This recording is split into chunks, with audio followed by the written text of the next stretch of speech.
Indian IT Act 2000 says that any document in a digital form with a digital signature is acceptable by a court of law in lieu of paper record, which means even a case sheet, provided every entry is covered with digital signatures. Now, a lot of softwares, including ours, doesn't support digital signatures. So that is one of the reasons why it's not going on. And the second thing, of course, is that there has been no precedent. No court case has been fought based on digital signatures. No one wants to be the first guinea pig. So that's one. Right, now, till now, all the talks were on a global level or national level, state level. Now I'm saying, everyone please change from 5th gear to 1st gear, because I'm going to talk about a niche area. Hospital pharmacy information system. Last year I spoke about the problems in implementing an HIS. This time I'm talking about one small area, because this area is different from the rest of the HIS. Majority of you will never actually have to implement a pharmacy system. But if you listen to this, at least you'll have an idea what we people go through when we implement all these. Yeah, so the question is, how is it different? Of course, you have an inventory control system, but you have inventory control systems in virtually every ERP area, every module. But the pharmacy system is supposed to have or has a nice clinical interface where doctors interact, place orders, get information on drugs. One area which is different, there is drug substitution. The pharmacy system has to be intelligent enough to know that, okay, I'm going to substitute this drug with this drug. Wordings, everything can be completely different. And of course, there is a system of dispensing and packing and billing and all that. Right? So first of all, just music somehow.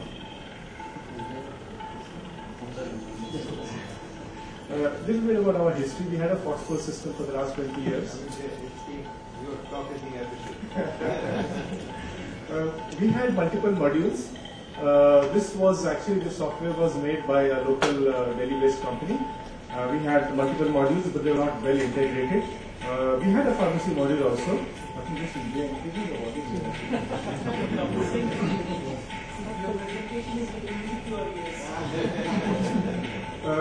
okay, so the requests in the old system, I'm talking about the old system, not the old system, were being sent on paper slips, and the pharmacists used to read the paper slips, type it in. There could be errors in the typing. There was no drug substitution system. Wasn't a very secure model. Data was stored in Foxpro. It was possible for anyone to go to the back end and alter the data. There was no transaction history, no audit trails. So we said, no, we want something better. So 7 years ago, we started searching for a new HIS. At that time, whatever HIS modules were available, software was available in the market, wasn't very mature. So ultimately, we ended up buying a system from TrackCare, which was then TrackHealth. Now it's in purchase over by InterSystems USA. And this, at that time, had about 150 installations worldwide. So we knew it was mature, whatever bugs were removed. It has turned out to be a very, very good software. We started implementing in 2005. Pharmacy was implemented in the middle of 2007. Now, what are the advantages of the new system? First, I'll tell you the advantages. Then I'll tell you the problems that we face, because the talk is about the problems. So, one, of course, was we had computerized physician order entry, CPU as they call it. We have 100% of pharmacy orders now, currently, going through the system, except I have changed it from, if you note, to CCOE, computerized care provider order entry, because physicians are not entering it. Nurses are. And here, people ask me, why are you allowing nurses to enter it? I would like to see any hospital where they have a paper record and the doctors actually send the prescription slips to the pharmacy. They don't. They write in the case sheet, they move on to the next patient. The nurses copy down from the case sheet.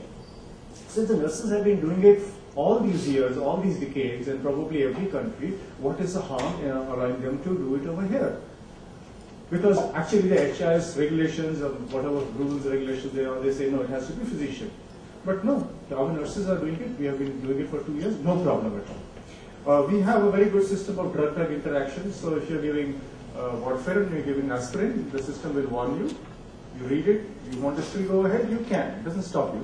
Patient allergy alerts, you can tell the system that this patient is allergic, and even if the patient was admitted 5 years down the line, the system remembers it and warns you. There are drug monographs, the doctor doesn't know much about the drug, he wants some clarification, he clicks on the details.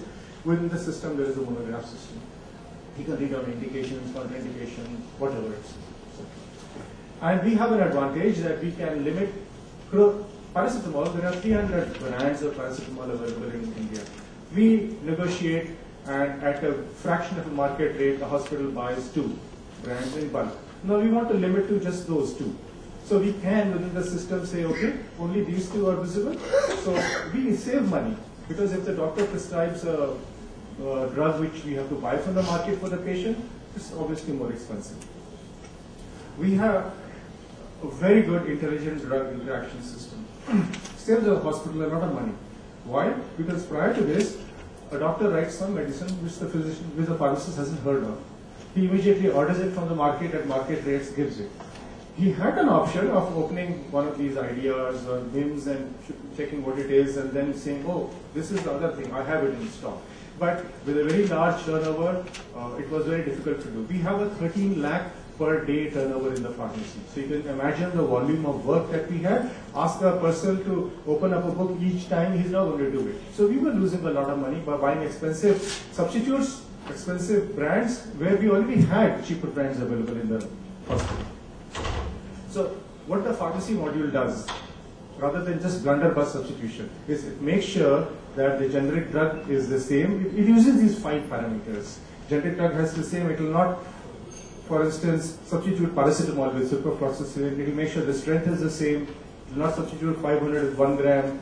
It has to be, if it's tablets, it has to be tablets, cannot be drops. And the drug route, it will not mix up eye drops with ear drops. And unit of measurement. You have tetanus vial, it will not substitute ampule. Then, of course, we have the inventory control. We have, let's start from where the arrow is. We have stock consumption, packing. System says, okay, your reorder level has been reached for this medicine. Reorder goes through to the purchase section. Purchase places an order. You have a delivery and GRN. The stock increases, and then you have consumption, and then data goes to finance. This is one integrated module that we have. So the whole thing is automated. But advantages, everyone talks about advantages. Where are the problems? These are not the problems of the system. The system is perfect. The problems we had in the implementation. So when we started, we had Foxpro running for 20 years, and all our stock was lying in Foxpro. You cannot throw out these medicines when you move over. You have to transfer it to the new system, and you have to transfer it in a 1 hour or 2 hour period when you close the pharmacy. In a big hospital, we have currently 800 beds. You cannot close a pharmacy for more than a couple of hours. So let's say that you're saying, I'm going live on the 1st of June morning, midnight. So from midnight to 2 a.m., that's a 2 hour window period. You have to transfer entire stock. And then obviously you have to prepare in advance. But while preparing, while studying the whole system, we found we had 2 drugs using the same code. We had sometimes 1 drug lying in 2 codes. I'll give you examples. We had UM, means unit of measurement, disparity between stores. So for instance, our central stores, they used to receive in strips because the vendor says strips. So we received 100 strips. When you transfer it to the dispensing store, they convert it to tablets. 1,000 tablets we had.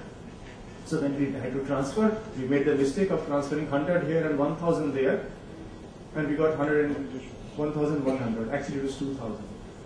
Then we had to make sure that all these things were sorted out.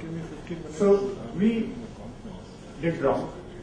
We did it again, second time also wrong, and then we learned our lessons, and now we have perfected the technique. Pharmacy is just one store, but there are many other stores where we have done transfers subsequently.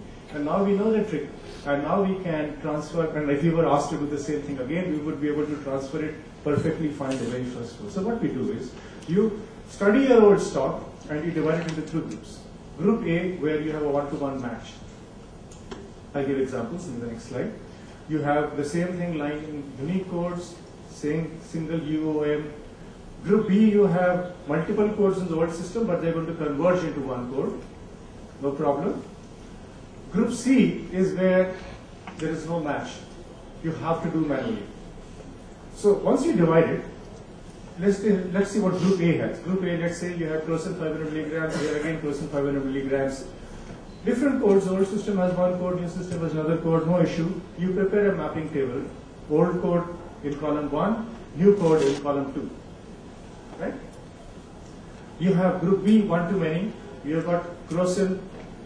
It says tablet Crocin, 500 milligrams. Someone later on created a new code saying Crocin tablet, 500 milligrams. You have got 500 lying in another, 8,000 lying in another. Converge, 8,500. So you have a mapping table that says old codes, these two map to the same new code. But group C is where the problem comes in. Someone says tablet Crocin 500/1000 milligrams. We had in central stores, our surgical stores, we had Foley's catheter assorted sizes. It's not like a bag of toffees that you buy. I don't know why they maintained assorted sizes. But in the new system, we wanted to maintain separate for 10 friends, separate for 18. You want to order, your 10 friends stock is going low. You say, send me assorted sizes of Foley's catheters to the central stores or to the vendor, and he supplies you 18. What are we going to do with 18? That's for an adult. So we had to manually count on that day and say, okay, I'm transferring so many into one code and so many into the other code. No mapping table is possible. So what we found was that if you look at the total stock that is there in the hospital, Group A, where is one-to-one mapping, is the majority, 75%. Group B is about 10-15%, where you have still a mapping possible. And Group C, which is in yellow, is where you have to do your manual work. If you divide it in advance and you keep your tables ready, then Group C is all that you have to count in those 2 hours. So you can transfer without the hospital getting held up. We have done this for 7-8 stores subsequently, whether it's stationery store or linen store or whatever it is, and we have found there is no problem, and this I would recommend to anyone who's going to do any stock transfer from one software to the other. We had a problem with the drug database. Now, currently we have 35,000 drugs in our database because we don't limit a doctor to buying or dispensing only from our formulary. Our formulary has 3,500 drugs. That's what we have negotiated. But then a doctor wants to specifically say, no, I want this brand, or there's a particular new generic which has come out. We allow them to place an order. So we have every single brand in India in our database. Now when we bought this database, obviously we realized it's not possible for us to populate on this database. We could have populated this 3,500 that we have, that's it. We bought it from a reputed manufacturer, a publisher. They have a website also, IDR. They gave us a nice database, but their requirements, the way they maintained it, was okay for their requirements, but our requirements were very different. We had a big problem. For instance, the data was not granular enough. You know what is meant by granularity? That means it's broken down into individual units. So for drug substitution, for instance, we needed the data in a particular granular way. We wanted to have generic in a separate field, drug form, strength, everything in a separate field. So for instance, see this blue line. Fortem, which contains ceftazidime, injection, 1 unit, 1 gram, that is 1 gram, vial, parenteral, not oral, whatever it is. What we got instead of full sentence, Fortem, ceftazidime, 1 gram, vial. We had to programmatically break it down. We used to say, okay, come up to the first page, see what's the first character, and then second, and then third. It took us months because after that also sometimes the sentences are written differently. Instead of Fortem injection, they would write injection Fortem in some cases. So we had to then find out the errors. It took months. And we wonder whether we would have been better off just doing those 3,500. Now we've got 300 brands of paracetamol. Some of them are probably made in Tamil Nadu and only sold in Tamil Nadu. They never come to tell you. So it may be a good idea to probably start from scratch and do your own. Drug interaction data, what we received was poor administration of acetyl salicylic acid, aspirin and warfarin increases the risk of bleeding. It's a sentence, grammatical sentence. What we needed was drug 1, drug 2 interaction. So that if the system says, okay, drug 1 is going on and drug 2 is ordered, it will immediately give you interaction warning, augmentation of the effect, or whether it's antagonism. This again we had to break down programmatically. Then the problem was updating the database because new medicines keep on coming into the system. We took our subscription. They said every 1 month we'll give you a new database. But then we cannot wait for 1 month. There's a new drug that has come in the market. The doctor says, please give it to the patient now. The patient will wait for a few hours. You can't say wait for a month. It's not in the system. So we used to buy it from the market, and obviously if you're going to bill it to the patient, you increase the stock first, everything, you have to create a code for it. So we created a code for it. 1 month later, we got the same thing, and then we had duplicate entry because they had sent the same drug. So we discontinued the subscription. It really wasn't worth it, and now we keep on adding the drugs on our own. And even when we got the subscription, we realized we could not upload it directly. It took 15 days for the very first subscription to be converted programmatically. It wasn't really worth it.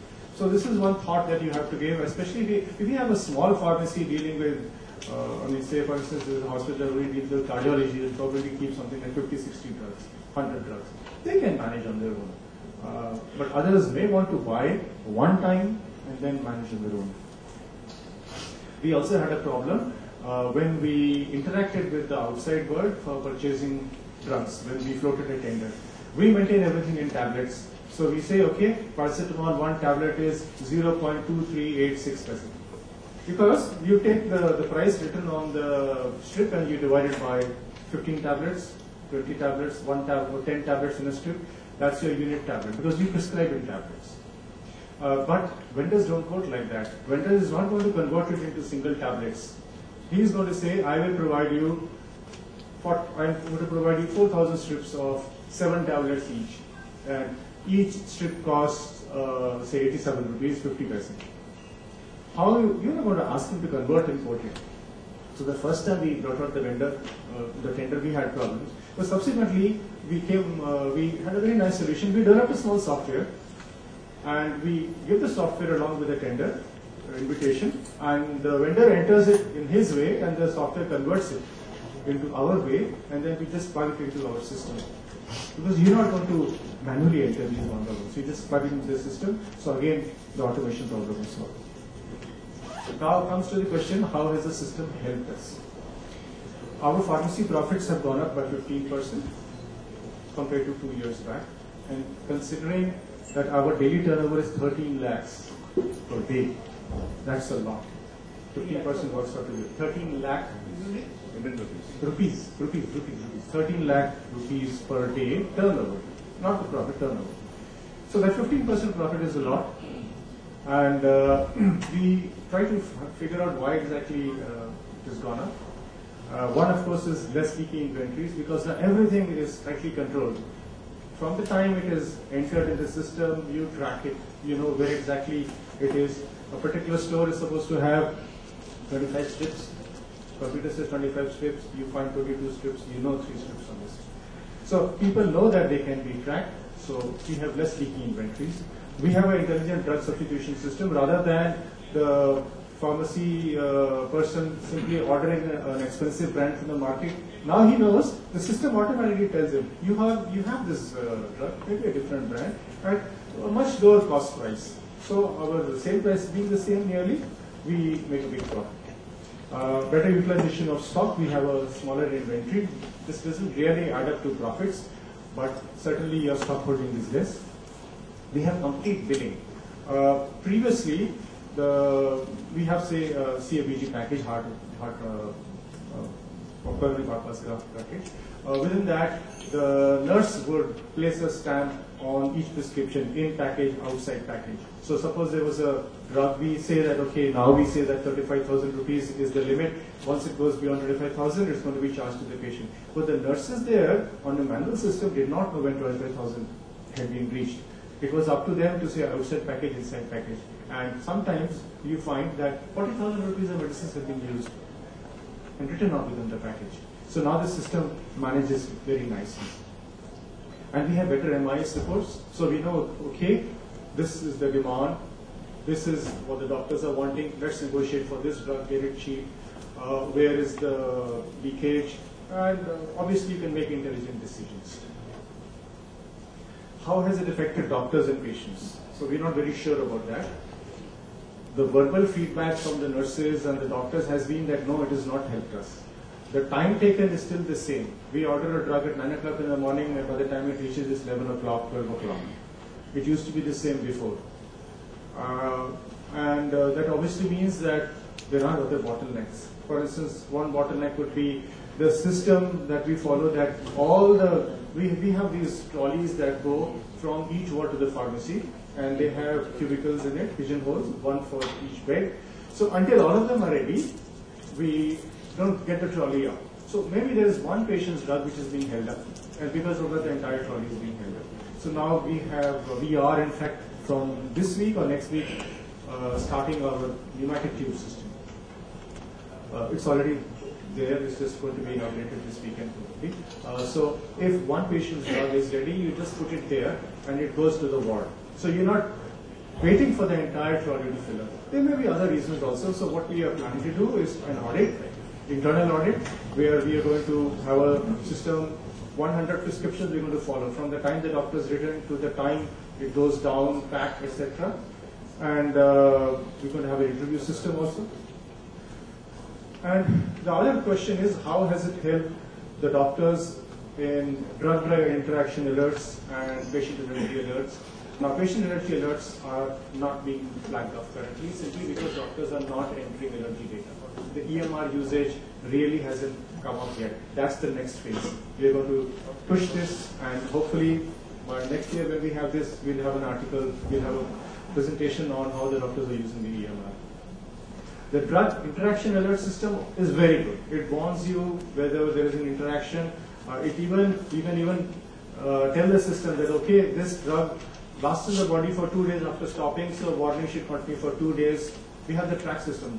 It's really fantastic. It's got everything you can think of. And doctors read it. Again, the problem we have is that nurses place the orders. Nurses see an interaction. They say, okay, the doctor must have realized it. He still asked me to do it.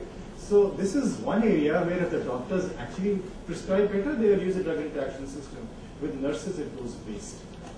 Please try to wind up in 3 minutes. Last slide. Now, second last. Now, the support modules are many. Pharmacy system cannot work without the remaining HIS. And if you see, there's a matrix. Everything is linked together. The CH chain is as strong as the weakest link. If any of them is not good, the whole pharmacy system collapses. The pharmacy system collapses. You don't have a good workbench, you don't have a good receiving section, you don't have a good purchase section. The whole thing collapses. So that's where you have the test of the entire hospital information system. And our pharmacy, believe me, with our workload, is functioning flawlessly. We had problems, but now you must come and visit something. It's really good. Thank you very much.